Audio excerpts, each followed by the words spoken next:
galera, bom dia, boa tarde, boa noite. Vou dar prosseguimento aqui à nossa segunda parte da aula de histologia, né? Em que a gente está falando de organização estrutural, beleza? Na primeira parte eu falei de estrutura acelular, tá? Basicamente falei de vírus, então fica aquela como primeira parte e essa daqui como segunda parte, beleza? Show de bola, então. Dando prosseguimento aí, já que a gente falou de acelular, falou de vírus, o que a gente vai falar agora é de celular, só que a forma celular mais simples, que são os procariotos, tá? Organismo procarioto, procarionte ou procariótico quer dizer a mesma coisa. Eu estou me referindo a organismos que não têm uma membrana que delimita o seu núcleo, beleza? Então, beleza, quem são esses organismos? Basicamente, eu já falei com vocês isso quando eu entrei na parte de bactérias, né? Na parte do que eu falei para vocês de reino Monera, que não existe mais, que agora está subdividido em o que era do reino Monera, em domínio arqueia e domínio bactéria. As eubactérias e cianobactérias estão no domínio bactéria e as arqueobactérias estão no domínio arqueia, beleza? Mas basicamente esses três grupos eu considero como procariotos, tá?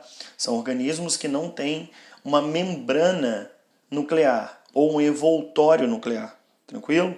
Então quais são as características que eles não possuem? Esse envelope ou envoltório nuclear, beleza? Essa membrana nuclear, que a gente chama de carioteca, e organelas membranosas. Quem são organelas membranosas? São organelas que são delimitadas por uma membrana, beleza? Lembrando que essas membranas, assim como a própria carioteca, vão ter uma composição similar à composição da nossa membrana plasmática, tá?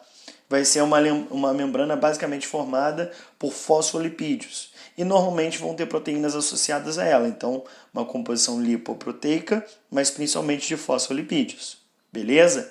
E a organização dessa membrana também vai ser similar à nossa membrana plasmática, é uma organização formando o que a gente chama de bicamada, beleza? Aquele esquema que a gente sempre faz, né? Tipo, que seria uma camada aqui de fosfolipídios e uma outra camada de fosfolipídios aqui, beleza?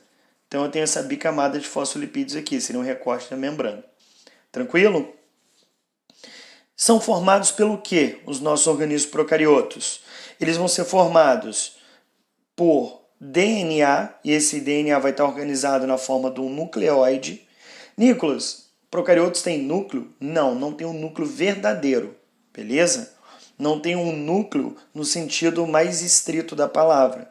Não tem uma organização nuclear delimitada por membrana. Eles têm uma organização nuclear, chamada de nucleóide, beleza? Mas ela não é delimitada por membrana. Então, portanto, eu não chamo de núcleo verdadeiro. Tranquilo? Nicolas, eu posso dizer que o material genético está disperso no citoplasma? Cara, normalmente a gente fala isso. Normalmente a gente explica dessa maneira, só que isso daí contém um certo equívoco, tá? Porque não é uma parada que, essa daqui é a estrutura de uma bactéria e o DNA tá todo, tipo, solto aleatoriamente no citoplasma. Ele tá todo concentradinho em determinada região do citoplasma, que é o que a gente chama de nucleóide. Então ele tem sim uma organização, só que ele não é delimitado por membrana, igual é no caso dos eucariotos. Beleza? Ele é formado por ribossomos, então você vê que eles conseguem produzir as próprias proteínas. Ele tem membrana plasmática e ele tem citoplasma. Ou seja, os procariotos são formados por células. São formas celulares simples, mas são células. Beleza? Então, basicamente, nucleóide de DNA, ribossomos, membrana plasmática e citoplasma. Sem envoltório nuclear, sem organelas membranosas. Nicolas, dá um exemplo de organela membranosa? Mitocôndria, complexo Golgi, retículo endoplasmático e assim por diante. Organelas não membranosas seria basicamente os ribossomos, beleza? E centríolos. Bactérias têm centríolos então, Nicolas, porque é uma organela proteica e não membranosa. Não, não tem.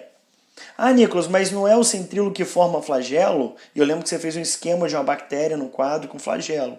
Então, no caso dos eucariotos, sim, é o centríolo que forma o flagelo. No caso das bactérias, não vai ser a organização do centríolo.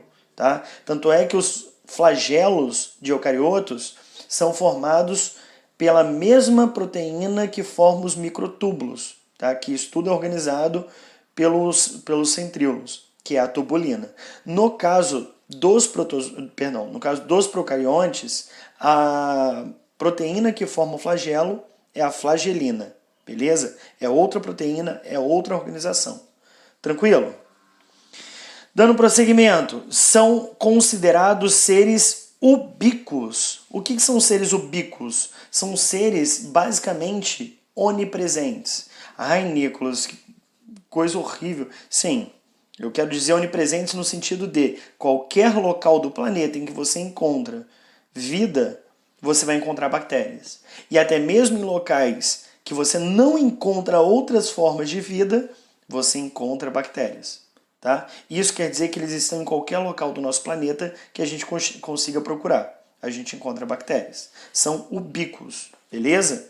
E podem ser probióticos, neutras ou parasitas. Como assim? É igual aquilo que eu falei em sala, quando eu estava falando de bactérias para vocês, eu falei de várias características. Esses que são probióticos vão ser aqueles que vão auxiliar na nossa saúde, vão auxiliar no bom funcionamento do nosso organismo. Neutras são aquelas que não interferem, não são parasitas nem probióticos. E parasitas vão ser aquelas que atrapalham o funcionamento do nosso organismo. Beleza?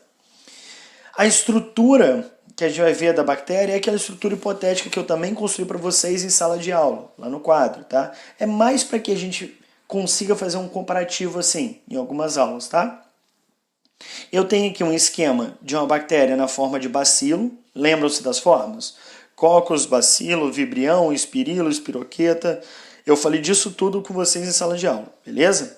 Então, a forma de bastão. E aqui é como se eu pegasse um fio e começasse a desencapar esse fio. Tirei a primeira camada, que é essa verde. Tirei uma segunda camada, que é essa azul.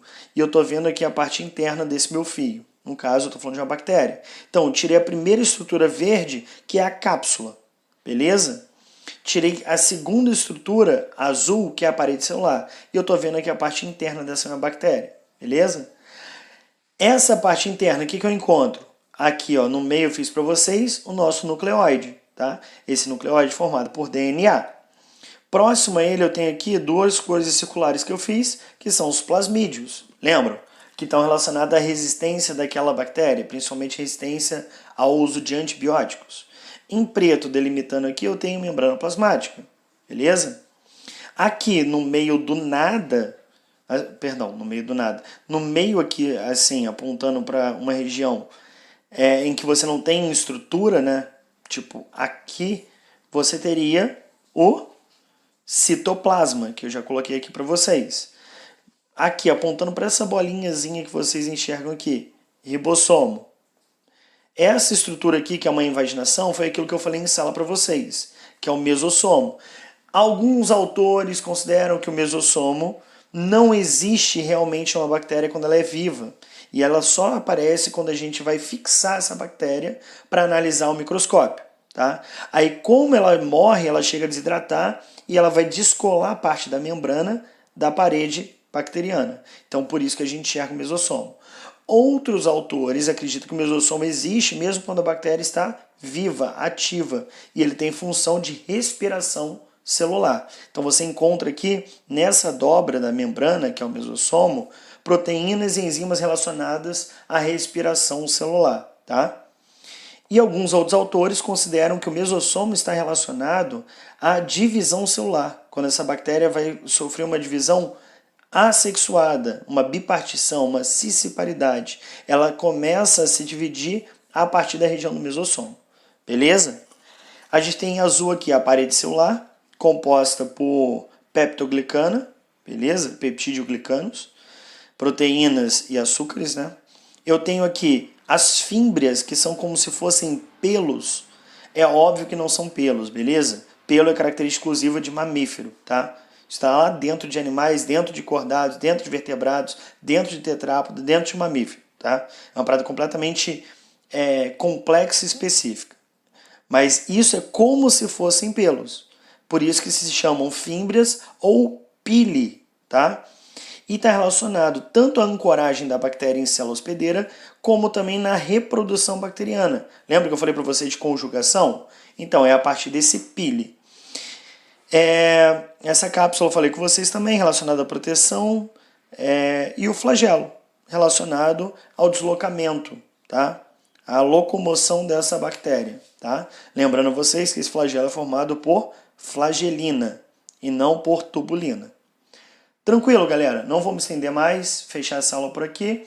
Essa fica sendo nossa segunda parte, ou segundo módulo, e eu vou gravar um terceiro agora para vocês, para a gente fechar essa parte de organização estrutural. Valeu? Grande abraço e bons estudos!